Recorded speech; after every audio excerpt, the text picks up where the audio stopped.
Olá pessoal, vamos à nossa aula sobre a lei de Coulomb. Até aqui nós temos tratado os fenômenos de eletrização, os processos pelos quais um corpo adquire carga elétrica, e o princípio básico até agora, estudado em eletricidade, é que cargas de sinais opostos se atraem e cargas de mesmo sinal se repelem. E no tocante a corpos carregados, podemos ter um corpo carregado atraindo um corpo eletricamente neutro, né? Bom, no que se refere à atração e repulsão de cargas elétricas, a lei de Coulomb é uma lei quantitativa. O que significa isso? Ou seja, ela vai quantificar a força elétrica entre corpos carregados em função dos módulos das cargas e da distância entre essas cargas. Muito bem. A lei de Coulomb tem esse nome, que foi obtido experimentalmente pelo engenheiro francês Charles Augustin de Coulomb, né? E em volta do ano de 1785 ele publica os resultados sobre a força entre corpos carregados. Para isso ele utilizou uma balança de torção inventada por ele mesmo, e nessa balança de torção o fio encerra num halter, que tem uma esfera em uma das suas extremidades e um contrapeso na outra. Essa esfera pode ser carregada e, através de outra esfera, cuja distância pode ser medida através dessa escala, né, nós podemos verificar a força elétrica e relacionar a força elétrica com a quantidade de carga, que pode ser dividida nas esferas, e verificar a proporcionalidade da força para com a carga e a proporcionalidade da força para com a distância entre elas. Tudo através da força de torção, que é proporcional ao ângulo de torção. Então, ele foi capaz, com esse instrumento simples e engenhoso, conseguir medir forças da ordem de 10 a menos 8 newtons, por exemplo. Então, com essa balança de torção, Coulomb foi capaz de enunciar sua lei e publicar os resultados em 1785. São elas. Vamos lá. Temos dois corpos carregados com cargas Q1 e Q2. Se essas cargas têm sinais diferentes, os corpos se atraem com uma força de mesma direção, mesma intensidade, com base na lei da ação e reação, e sentidos opostos. Se elas têm sinais iguais, elas vão se repelir com forças de mesma direção, mesma intensidade e sentidos opostos. Não importa a diferença entre os módulos, as forças de interação mútua são iguais em módulo, sempre, né, com base na lei da ação e reação. Consideremos que as cargas estejam separadas de uma distância r. Bom, Coulomb, fixando a distância, modificou os módulos das cargas e verificou, usando sua balança de torção, que a força elétrica tem uma intensidade diretamente proporcional aos módulos das cargas. Como é diretamente proporcional aos módulos de Q1 e Q2, a força é proporcional ao produto desses módulos. Então, se eu dobrar uma das cargas, a força dobra. Se eu dobrar as duas cargas, a força quadruplica. Se eu dobrar uma das cargas e triplicar a outra, a força sextuplica. Isso tudo mantendo a distância fixa. Daí, Coulomb chegou à conclusão que a intensidade da força, o módulo da força, é diretamente proporcional ao produto dos módulos das cargas. Quanto mais carga, mais força. Em seguida, Coulomb, fixando as cargas, variou a distância entre elas. E a conclusão que ele chegou, usando a sua balança, era de que a intensidade da força caía com o inverso do quadrado da distância, ou seja, ela variava com o inverso do quadrado da distância. Isso significa que se eu dobrar a distância, se eu tornar as cargas duas vezes mais afastadas, a intensidade da força atrativa ou repulsiva entre elas cai não duas vezes, e sim duas vezes ao quadrado, ou seja, 4 vezes. Triplicando a distância, a força é dividida por 3 ao quadrado, ou seja, ela cai 9 vezes.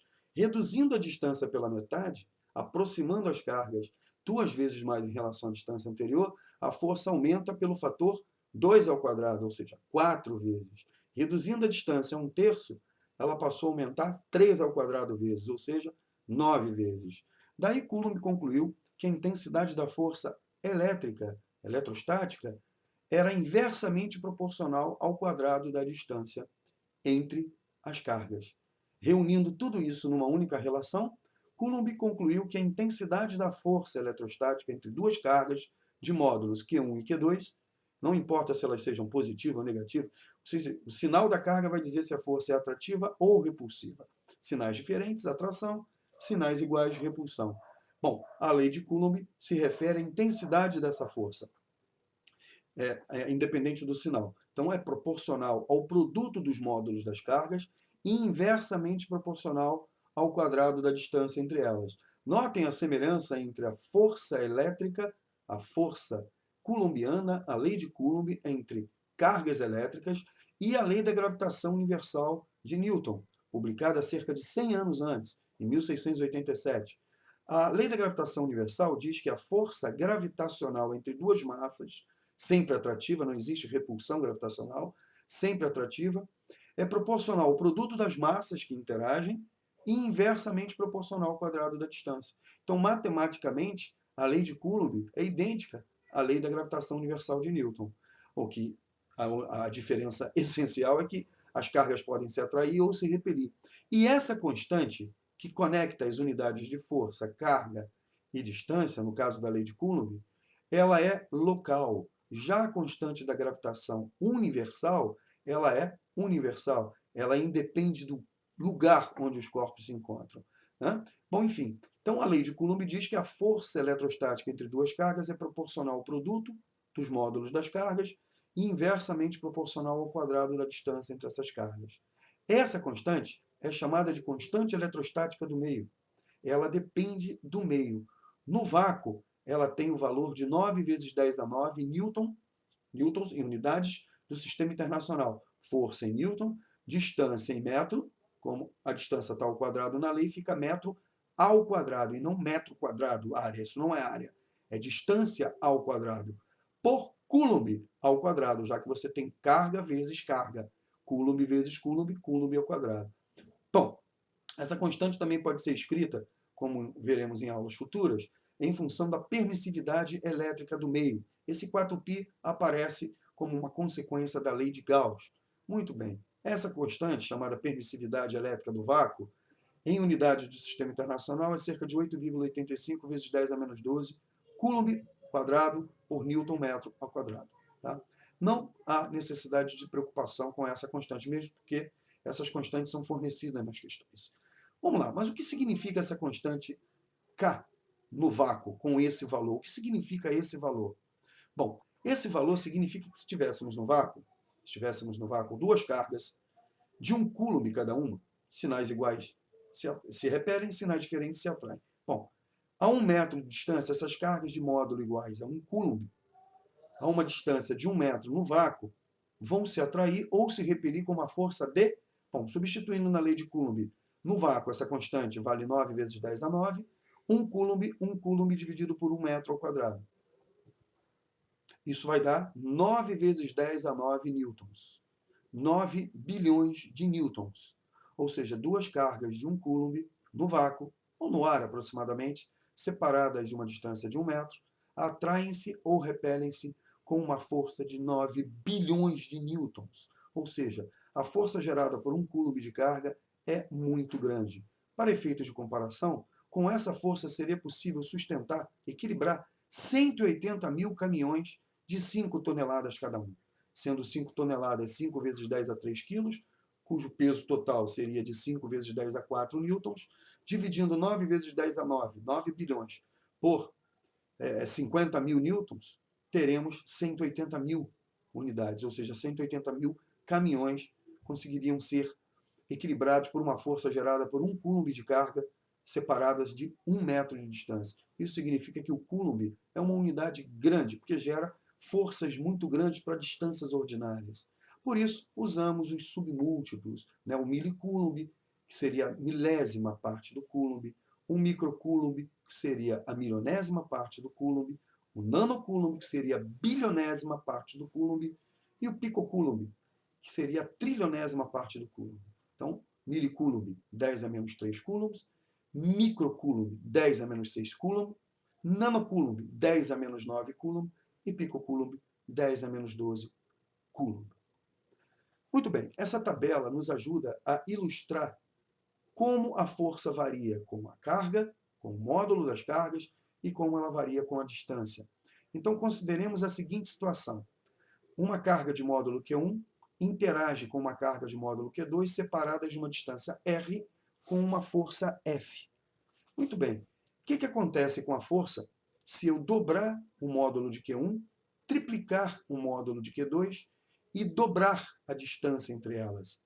Né? Bom, de acordo com a lei de Coulomb diz que a força eletrostática é proporcional, estamos considerando as cargas num determinado meio, ao produto dos módulos, Q1 e Q2, e inversamente proporcional ao quadrado da distância R entre essas cargas.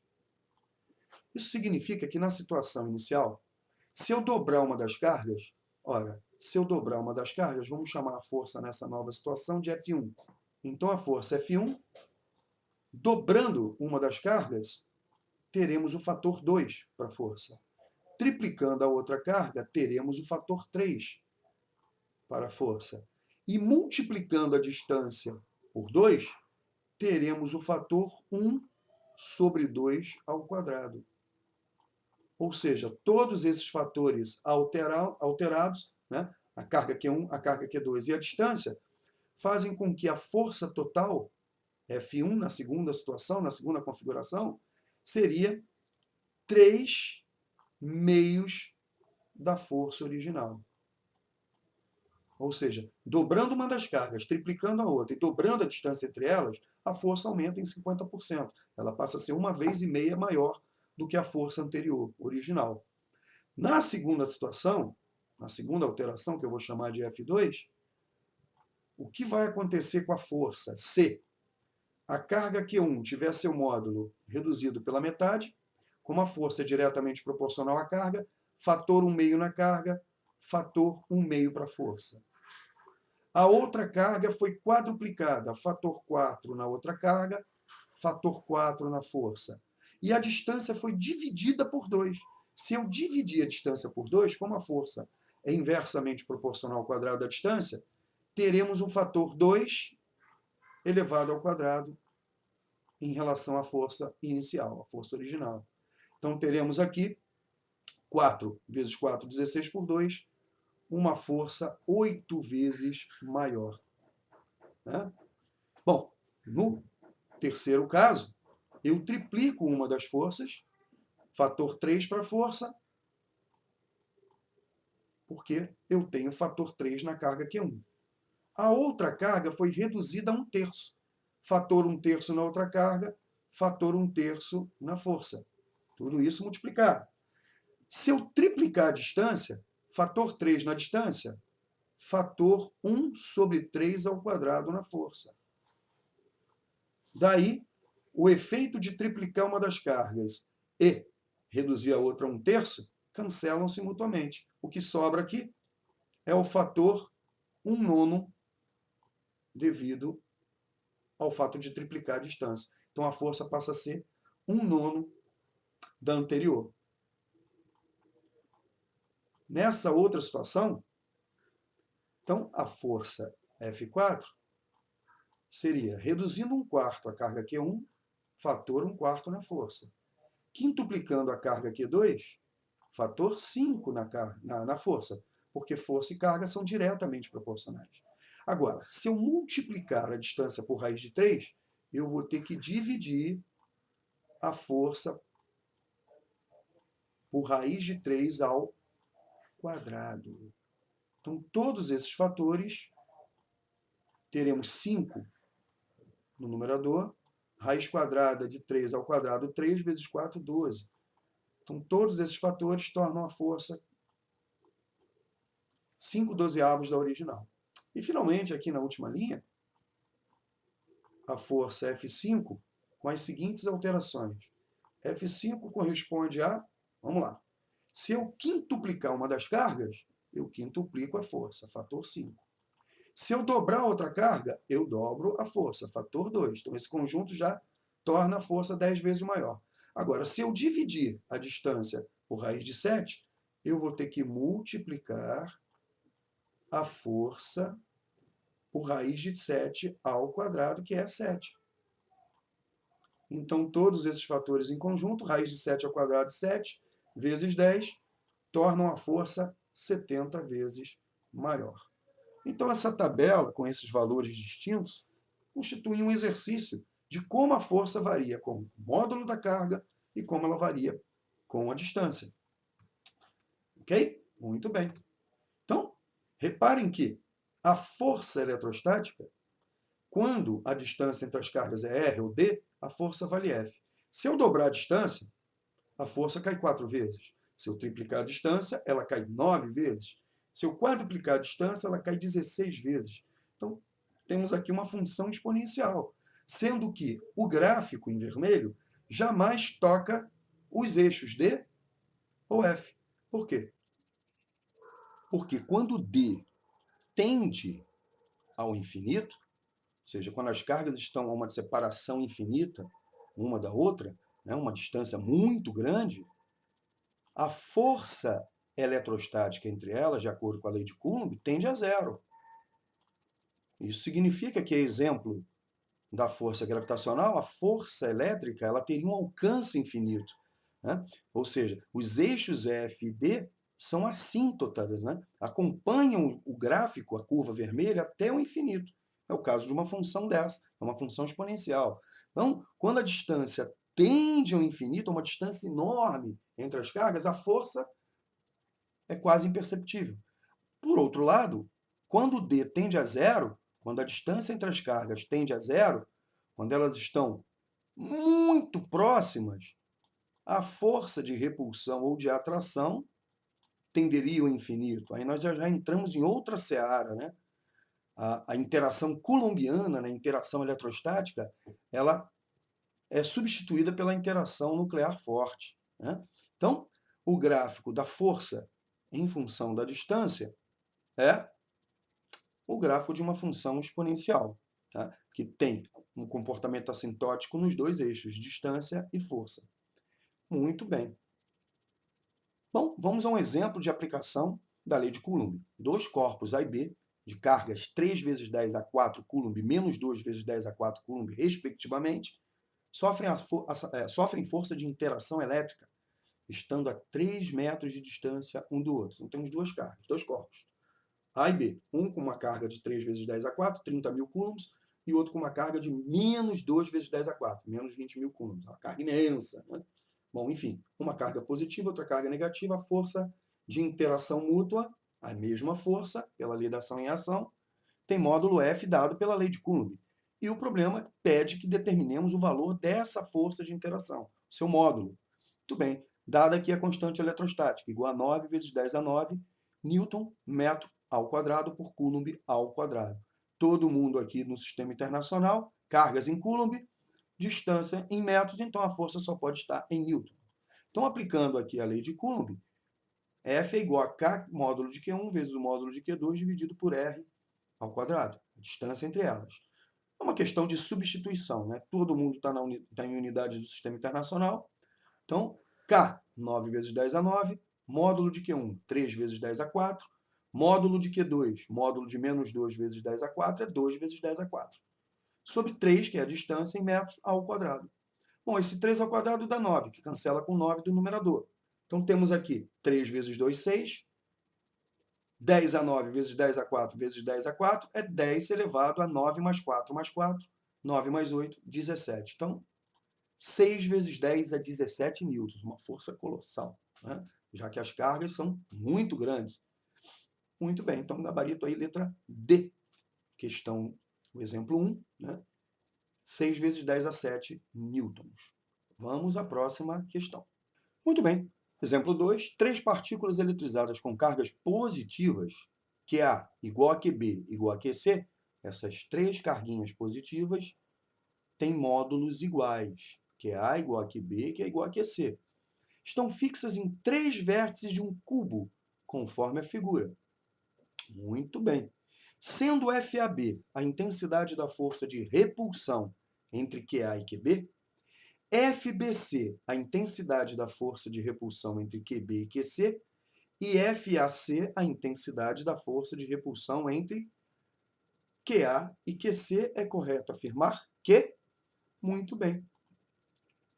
As opções contemplam as relações entre as forças de repulsão entre A e B B e C e A e C. Então, qual dessas opções corresponde à relação, as relações entre as forças de interação entre as cargas A e B, B, C e A e C? Muito bem, vamos por partes. Primeiro, vamos considerar que esse cubo tem uma aresta A. Então, cada aresta aqui mede A. Então, vamos primeiro estabelecer a força de interação entre A e B, que seria FAB. Bom, como elas têm cargas iguais, sinais iguais, elas vão se repelir com uma força FAB. Força que A faz em B, força que A faz em B, força que B faz em A. Então, essas forças têm módulos iguais. Vamos chamá-las apenas de FAB. Então, a força que A faz em B é igual à força que B faz em A. Vamos chamá-la de FAB. Muito bem. Lembrando sempre que os módulos dessas cargas são iguais. Vamos escrever a lei de Coulomb para a interação entre as cargas QA e QB. Vamos lá. Então, a força entre A e B é K módulo de QA vezes o módulo de QB. Qual é a distância entre essas duas cargas? A, que é a aresta do cubo, A ao quadrado. Então, essa é a força entre A e B. Essa força de interação entre A e B. Muito bem, agora vamos para a interação entre as cargas B e C. As cargas B e C se repelem com uma força FBC, segundo o enunciado. Bom, a distância entre essas duas cargas, reparem que a distância entre essas duas cargas é a diagonal da base do cubo. E como cada face de um cubo é um quadrado, dado um quadrado de lado A, ou um cubo de aresta a diagonal de cada face vale A raiz de 2. Então, a distância entre as cargas QB e QC é A raiz de 2. Vamos agora aplicar a lei de Coulomb para determinar a intensidade da força FBC entre as cargas QB e QC. Muito bem. A força entre B e C é K, elas estão no mesmo meio, QB vezes QC em módulo, dividido, qual é a distância entre elas? A raiz de 2 ao quadrado. Bom, vamos tentar reescrever FBC em função de FAB. Vamos lá. A força que B faz em C é dada por K, QB, QC, sobre A raiz de 2 ao quadrado. Raiz de 2 ao quadrado vai dar 2. A ao quadrado. A ao quadrado. Então, no denominador, teremos 2A ao quadrado. Muito bem. Lembrando que as cargas A, B e C têm módulos iguais. Bom, QB, KQB, QC sobre A ao quadrado é o mesmo que K, QA, QB sobre A ao quadrado, ou seja, é FAB. Então, lembrem-se, K, QB, QC sobre 2A ao quadrado, eu posso trocar esse C, QC por QA, porque elas são iguais as cargas. Então, se eu colocar aqui em cima K, QA, QB, vai dar no mesmo. O numerador continua o mesmo. Só que K, QA, QB sobre A ao quadrado é o FAB. Então, FBC é FAB sobre 2, ou seja, a força de interação entre essas duas cargas é o dobro da força de interação sobre essas duas. Uma outra forma de verificar isso é o seguinte, como as cargas têm módulos iguais, o que está mudando é a distância. Se a distância entre essas cargas é A, e a distância entre essas duas cargas é A raiz de 2, quer dizer, eu multipliquei a distância pelo fator raiz de 2. Então, a força fica dividida por raiz de 2 ao quadrado, que é 2. Então, a força entre B e C, né, é metade da força entre A e B, porque a distância é raiz de 2 vezes maior. E como as cargas têm módulos iguais, eu foco apenas minha atenção na distância. Então, a distância aqui foi multiplicada pelo fator raiz de 2. Portanto, a força de interação é raiz de 2 ao quadrado, que é 2, vezes menor. Então, FBC é metade de FAB. Ou FAB é o dobro de FBC. Então, já sei que a força de interação entre A e B é o dobro da força de interação entre B e C. Bom, agora a força de interação entre A e C, a força FAC, de repulsão entre as cargas QA e QC. A distância entre essas duas cargas é a diagonal do cubo. Notem que a diagonal do cubo aqui, para quem não lembra da geometria espacial, aplicando o teorema de Pitágoras, ela é a hipotenusa desse triângulo que tem as cargas como vértice. É um triângulo retângulo, cujos catetos são A e A raiz de 2. Então, pelo teorema de Pitágoras, A ao quadrado mais A raiz de 2 ao quadrado teremos 2A ao quadrado mais A ao quadrado, que é 3A ao quadrado. Então, a hipotenusa vai ser a raiz quadrada de 3A ao quadrado, que dá A raiz de 3. Então, a diagonal de um cubo, a diagonal interna de um cubo, mede A, que é o tamanho da aresta, vezes a raiz de 3. Então, a distância entre essas duas cargas é A raiz de 3. Então, aplicando a lei de Coulomb, a força entre A e C é K, QA vezes QC em módulo dividido pela distância entre elas. A raiz de 3 ao quadrado. Muito bem. Então, a força entre A e C é K, QA, QC sobre 3A ao quadrado.